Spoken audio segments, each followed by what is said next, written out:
Fala galera, estamos aqui estudando as doenças renais no contexto da clínica médica e nesse bloco a gente vai ver aqui a relação do rim com os distúrbios hidroeletrolíticos. Quando eu falo de hidro, eu estou falando de líquido, né? Onde eu posso ter tanto o excesso de líquido aqui no nosso corpo, quanto déficit de líquido aqui, né? E o eletrólito, da mesma forma, eu posso ter o excesso ou déficit. Lá no início do capítulo do Brunner, quando fala de doenças renais, ele traz essa tabela. E foi essa tabela que eu copiei aqui para a gente poder discutir e pegar o que é importante, que cai em prova e colocar a nossa estrelinha linda aí, tá certo?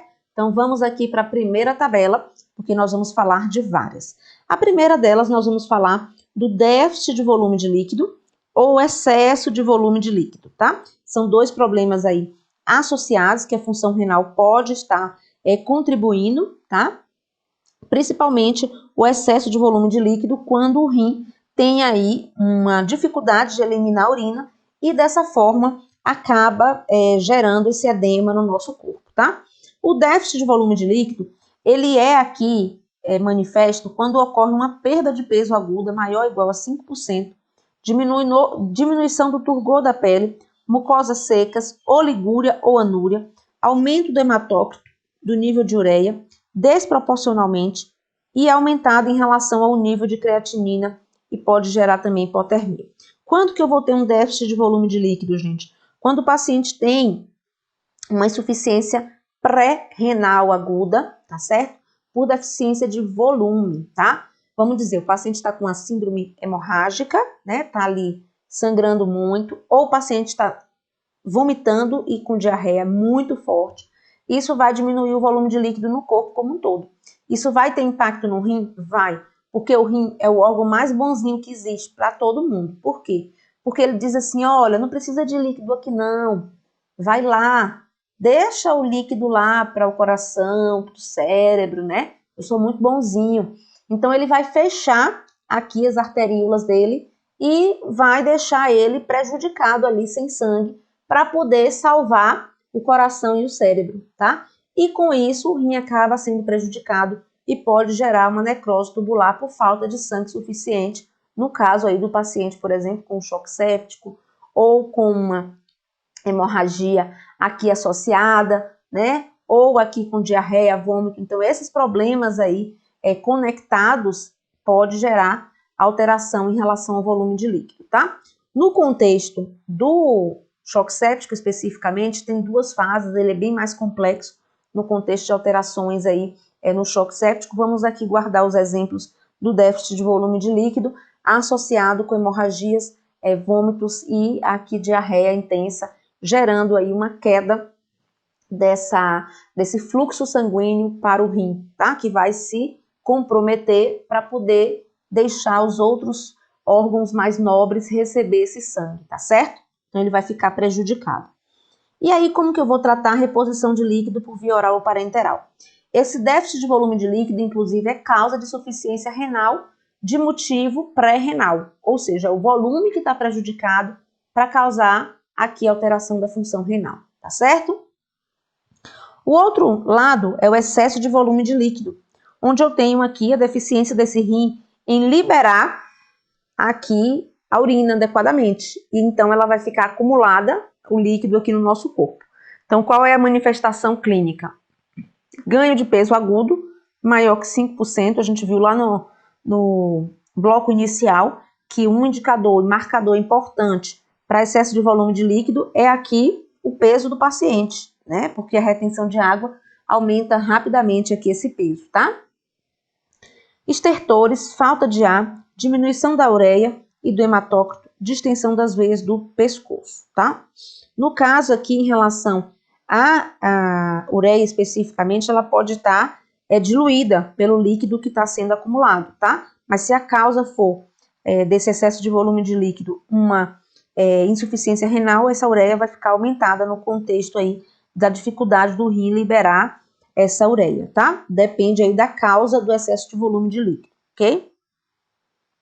Essa falta de ar e esse estertor vai ser quando uma insuficiência cardíaca está conectada com esse excesso de volume de líquido. Coração sobrecarregado, né, de líquido aqui, começa a deixar voltar líquido para o pulmão. E aí o pulmão fica encharcado, a gente vai sentindo aí as bases primeiro, né, vão ficando mais cheias de líquidos e a gente começa a escutar o crépito aqui na base e depois vai subindo à medida que o caso vai agravando, tá? E aí o tratamento é restrição de líquido e de sódio, diurético e diálise. Com relação aqui à renal em si, eu posso ter um déficit de sódio e esse déficit de sódio vai gerar náuseas, mal-estar, letargia, cefaleia, cólicas abdominais, apreensão e convulsões. E isso vai ser tratado de que forma? Dieta, soro fisiológico normal ou solução salina hipertônica, que em algumas situações serão necessárias, tá? No contexto aqui do excesso de volume de líquido, gente, só para explicar que a distensão da veia do pescoço é a jugular. Coração, do lado esquerdo, está cheio, sem conseguir dar conta daquele volume de líquido, volta para o pulmão, para o lado esquerdo. O lado direito volta para a jugular e para o abdômen, formando ascite, né? Edema de membros inferiores e turgor, né? Da pele vai ficar alterado e a distensão da jugular. A jugular ela é avaliada com o paciente em 45 graus, com a elevação da cabeceira em 45 graus, e você vê aqui a veia cheinha, tá? Justamente porque o coração não está dando conta de bombear aquele excesso de volume de líquido circulante, tá? Turgência de jugular, isso aí. Excesso de sódio, como é que vai manifestar aqui pra gente? Mucosas secas e pegajosas, muita sede, língua seca e áspera, febre, inquietação, fraqueza e desorientação. O sódio, a gente vai ter aqui o valor dele normal, e é um dos que mais cai em prova, né? O sódio e potássio, de 135 a 145, tá? E o tratamento líquidos, diuréticos, restrição dietética aqui, relacionando a esse tipo de eletrólito especificamente, tá?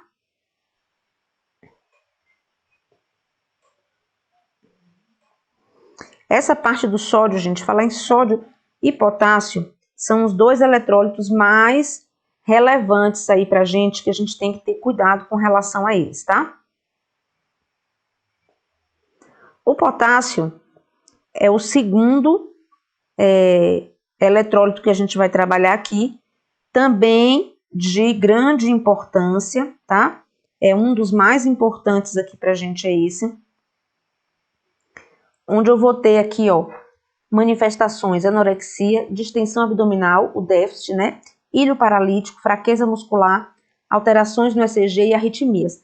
Tanto o déficit quanto o excesso de potássio, tá? Vão gerar aí pra gente alterações de ECG, tá? O que é mais comum na insuficiência renal aqui. O mais comum na insuficiência renal é justamente aqui o excesso de potássio, tá? O valor normal de potássio, gente, pode variar de repente, a depender da literatura, de 3,5 a 4,5 ou 3,5 a 5,5, tá? Então aí é o valor normal em relação ao potássio. E muito cuidado com o nome do potássio, porque eu vou falar aqui hipercalemia ou hipocalemia ou hiperpotassemia, tá? E as bancas, principalmente a banca CESP e várias outras, elas tentam confundir com o cálcio, tá? Porque hipo é calemia, hipercalemia de cálio, né, de potássio, e aí a gente não pode confundir isso com o cálcio. Na hora que você vir esses termos, você, ó, exoftalmia, regala o olho assim, ó, igual quem tem hipertiroidismo, o olho arregalado assim, né? Deixa eu olhar com calma para poder ver o que é que tá falando, tá bom? No caso do excesso de potássio, vai causar aqui diarreia, cólica, náusea, irritabilidade, fraqueza muscular e alterações aqui no nosso ECG. Entre essas alterações, a elevação da onda T, tá? Ela fica uma onda mais apiculada. Enquanto o déficit eu vou repor potássio, no excesso eu vou restringir esse potássio, né? Vou usar aqui diurético, vou usar glicose, insulina e bicarbonato de sódio. Glicose e insulina, que é uma solução aqui polarizante, ela vai servir para trocar o potássio do meio extracelular, que está dentro do sangue, para o meio intracelular. Eu tenho que ganhar um tempo com isso, ganhar um tempo trazendo potássio para dentro da célula, que é onde ele deve ficar mais forte do que no extracelular, que é no sangue, porque ele alto no sangue, ele causa arritmia. E aí, enquanto isso, eu vou descobrindo a causa e vou fazendo aqui o cuidado para diminuir esse potássio, tá? A causa pode ser até uma iatrogenia, por causa do soro que está ali com potássio em excesso, né? Ou aqui uma insuficiência renal que não está permitindo essa drenagem e essa limpeza adequada em relação ao potássio gerado no nosso corpo, tá? Tratamento, então, vai estar fazendo essa substância polarizante, tá? E também no caso aí mais grave, também uma hemodiálise de emergência ou uma diálise, tá? No paciente, claro, que já tenha o catéter de Tenkov para fazer uma diálise. E quem não tem catéter, tem que ser aí a hemodiálise mesmo, porque aí é o catéter central que vai ser utilizado, ok? Com relação ao cálcio, o déficit de cálcio e o excesso de cálcio.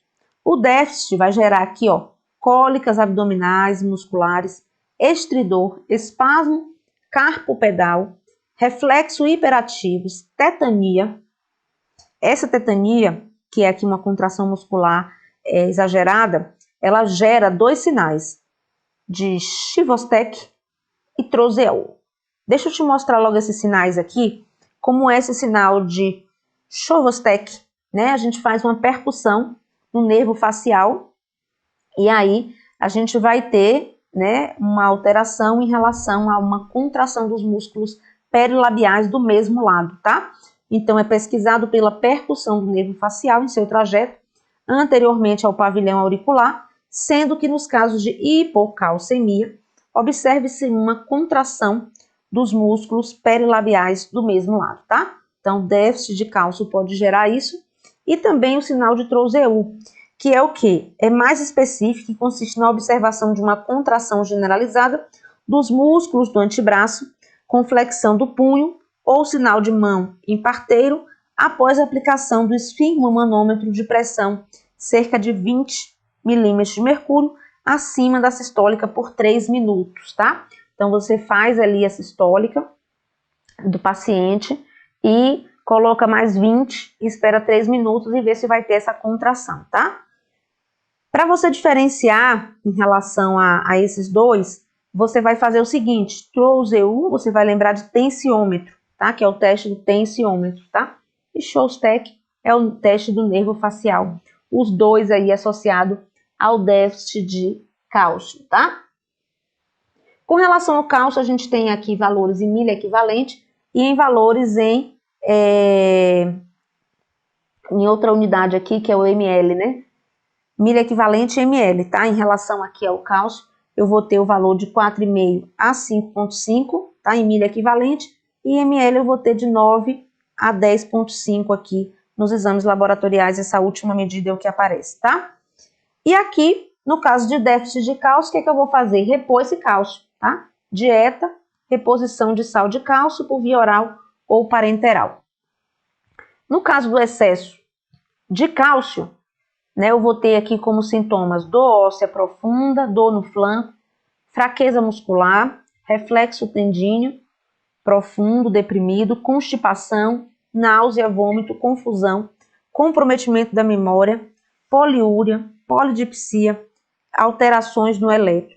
A questão do cálcio, aqui eu preciso, para tratar o excesso, reposição de líquido, etidronato, pamidronato, mitramicina, calcitonina, glicocorticoide e sais de fosfato. Então, aqui são os tipos de tratamento, né, que o Brunner traz para a gente em relação a esse nosso eletrólito, tá?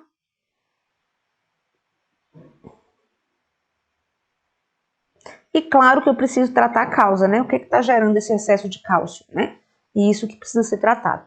O que eu botei aqui de negrito é porque é o mais comum de acontecer nas insuficiências renais. Excesso de potássio, déficit de sódio e déficit aqui de cálcio, tá? Esses dois sinais caem em prova, não só caem, como despencam, e eu preciso que você guarde isso. Dentre esses dados aqui de distúrbio hidroeletrolítico, sódio e potássio são os que mais caem. Depois vem o do cálcio, e o do cálcio com foco nesses sinais aqui, tá? Relacionados à tetania, tá certo? Potássio cai valores, sódio cai valores, cai a parte também de alterações do eletro, né? O potássio como uma alteração mais importante da insuficiência renal. Então, essas informações são as mais importantes, tá? Aqui, agora nós vamos para outras alterações nas doenças renais. O déficit ou excesso de bicarbonato podem estar associados aí com uma alteração na função renal, tá? Déficit de bicarbonato vai gerar cefaleia, confusão, sonolência, aumento da frequência e profundidade respiratória, tentando compensar aqui, né, a questão do déficit do bicarbonato. O bicarbonato é uma substância básica e o gás carbônico é ácido. Então, se eu tenho déficit de bicarbonato, o meu corpo compensa com uma hiperventilação, tentando buscar aqui compensar essa alteração. O bicarbonato em déficit, ele é uma substância básica, vai gerar uma acidose, tá? E eu vou hiperventilar para poder justamente colocar para fora, né, o CO2 e compensar essa acidose, tá? Então, déficit de bicarbonato, qual o valor normal de bicarbonato no sangue? 22 a 26, tá? Esse é o valor de bicarbonato. Déficit de bicarbonato menor que 22 aqui. Excesso de bicarbonato maior que 26. Excesso de bicarbonato é uma substância básica, eu vou gerar alcalose, né? E aqui vai gerar, no caso de déficit, náuseas, vômitos, pele ruborizada e quente. Nesse caso, reposição de bicarbonato e diálise. Excesso de bicarbonato, respirações deprimidas, compensando aqui a alcalose, eu tento reter um pouco de CO2. Hipertonicidade muscular, tontura, formigamento nos dedos das mãos e dos pés. Reposição de líquido se houver depressão de volume, assegurar um aporte adequado de cloreto. Eu quero te dizer, gente, que não se desespere com essas informações. Professora, você sabe todos os sinais e sintomas decorados aqui de todos os distúrbios do eletrolítico? Sei não. E nem me preocupo em gastar energia em decorar isso aqui, gente. Porque na hora da prova, o que vai aparecer é os valores de sódio e potássio, os sinais e sintomas do déficit de cálcio. No caso do bicarbonato, a conexão dele com essas compensações do sistema respiratório relacionando a gasometria. Isso sim cai em prova, tá? Agora, se causa náusea, vômito, se causa isso, se causa aquilo, isso aí se repete em quase todos os eletrólitos. A gente tem que aprender a estudar e não ficar sofrendo. Porque se eu pegar isso aqui para decorar todas essas manifestações, o que vai acontecer? Eu vou fazer um monte de confusão, porque tem um monte de manifestação aqui de um eletrólito com outro, que são iguais, e na prova não cai assim, e estou estudando errado. Tenho que estudar o que cai em prova. Sódio, potássio, o foco nos valores, o foco nos sinais e sintomas desses dois eletrólitos. No caso do cálcio que eu te falei, esses sinais, de Trousseau e de Chvostek, né? Eu não sei se pronuncia assim, Chvostek, não sei como pronuncia. Vou mostrar aqui como está escrito. Chvostek e Trousseau, tá? É como eu falo. Mas eu não sei se está certo essa forma de falar aqui, tá? Outra coisa de problema aqui que eu quero que você memorize é isso. Se tem déficit de bicarbonato, eu tenho uma acidose. Se eu tenho uma acidose, o sistema respiratório tenta compensar aqui, ó, colocando mais gás carbônico para fora e hiperventila. Se eu tenho excesso de bicarbonato, eu vou gerar uma alcalose, né?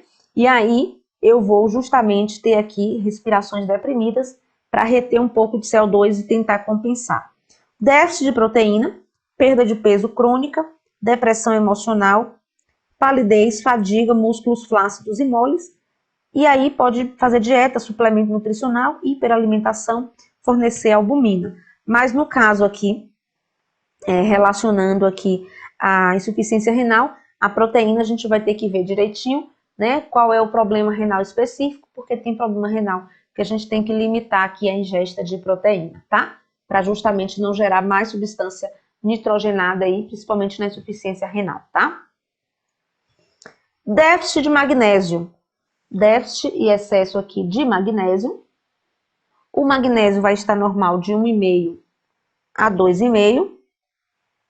O déficit vai gerar disfagia, que é a dificuldade de deglutir, cãibra muscular, reflexos hiperativos, tetania, sinal também, o mesmo sinal de tetania do cálcio, Chvostek ou de Trousseau, positivo, formigamento dos dedos das mãos arritmias e vertigens. Tratamento: dieta, terapia de reposição de magnésio oral ou parenteral. E excesso de magnésio, eu vou ter aqui rubor facial, náusea, vômito, sensação de calor, sonolência, reflexos tendíneos profundos, deprimidos. E é por isso que quando a gente repõe magnésio, para evitar aqui crise convulsiva nas mulheres, né, a gente tem que monitorar aqui esses reflexos tendíneos, a respiração também, tá? Tem que ser ali monitorada. Pode gerar fraqueza muscular, depressão respiratória e parada cardíaca, tá? Então é muito importante cuidar dessa questão aqui do magnésio, né? Quando a gente está repondo esse magnésio, que uma das causas do excesso de magnésio é justamente a reposição nos pacientes aí gestantes, né? Que estão com síndrome hipertensiva, tá? Como que eu faço o cuidado aqui? Gliconato de cálcio, ventilação mecânica e diálise para diminuir esse excesso, tá? Quando eu falo no cálcio, gente, uma coisa importante lembrar é que a gente não avalia o cálcio sozinho, tá? Em relação aqui aos valores de forma isolada. Eu preciso avaliar junto com o paratormônio, eu preciso avaliar junto com a vitamina D e eu preciso avaliar junto com o magnésio, tá? O cálcio não é avaliado de forma isolada, tá? Se o PTH, por exemplo, o paratormônio estiver alto, pode indicar que eu estou com deficiência aqui de cálcio ou deficiência de vitamina D, tá? Se não tiver vitamina D, como que eu vou absorver o cálcio? Né? Então, a gente não vai conseguir aqui ter o cálcio absorvido se eu tiver em falta da vitamina D, tá? E eu preciso do magnésio para transportar a vitamina D e assim a vitamina D ajudar na absorção do cálcio, tá? Então, é tudo muito interrelacionado, né? O que a gente tem aqui associado aos nossos eletrólitos, não é visto de forma isolada, principalmente aqui o cálcio nessa situação, tá? O último que a gente vai falar aqui é o fósforo, né? O fósforo, na sua forma de fosfato aí, ele vai estar, que é o PO4, vai estar mais forte dentro das células, assim como o potássio, é uma informação que também cai bastante em prova, né? O potássio e o fósforo são aí eletrólitos mais do meio intracelular, certo? Esse fósforo em déficit pode causar dor óssea profunda, dor no flanco, fraqueza e dor muscular, parestesia, apreensão, confusão e convulsão. O que eu vou fazer com déficit? Eu vou repor, tá? Suplementação. E o excesso de fósforo pode gerar também essa tetania, formigamento nos dedos das mãos e ao redor da boca, espasmos musculares, calcificações nos tecidos moles, e aí eu tenho que fazer restrição dietética, ligante de fosfato, soro fisiológico, solução de glicose e insulina, tá? Então, esses eletrólitos aqui são os que mais aparecem em prova. É importante a gente pegar os valores, pegar aqui as manifestações de forma mais sucinta possível, para a gente não se estressar e memorizar isso aqui tudo, tá? É claro que quando a gente começa a revisar, as coisas começam a entender melhor, né? Quando a gente começa a fazer questão e aquilo cai uma questão daquela forma, a gente começa também a memorizar melhor aquilo, tá? Mas não se estresse para memorizar tudo disso aqui, porque é um assunto que cai com a frequência baixa em relação a vários outros em conjunto, né? Mas quando cai, o que cai é qual é o eletrólito mais comum no meio intracelular, que é o potássio. Qual é o eletrólito mais comum no meio extracelular? É o sódio. Né? Isso vai ser mantido assim por meio da sonda da bomba sódio-potássio ATPase, né? Qual é aqui o valor de normalidade do sódio e do potássio? Isso cai, tá? Então, 135 a 145, o do sódio, e o de potássio 3,5 até 5,5. Você encontra aí esses valores na literatura.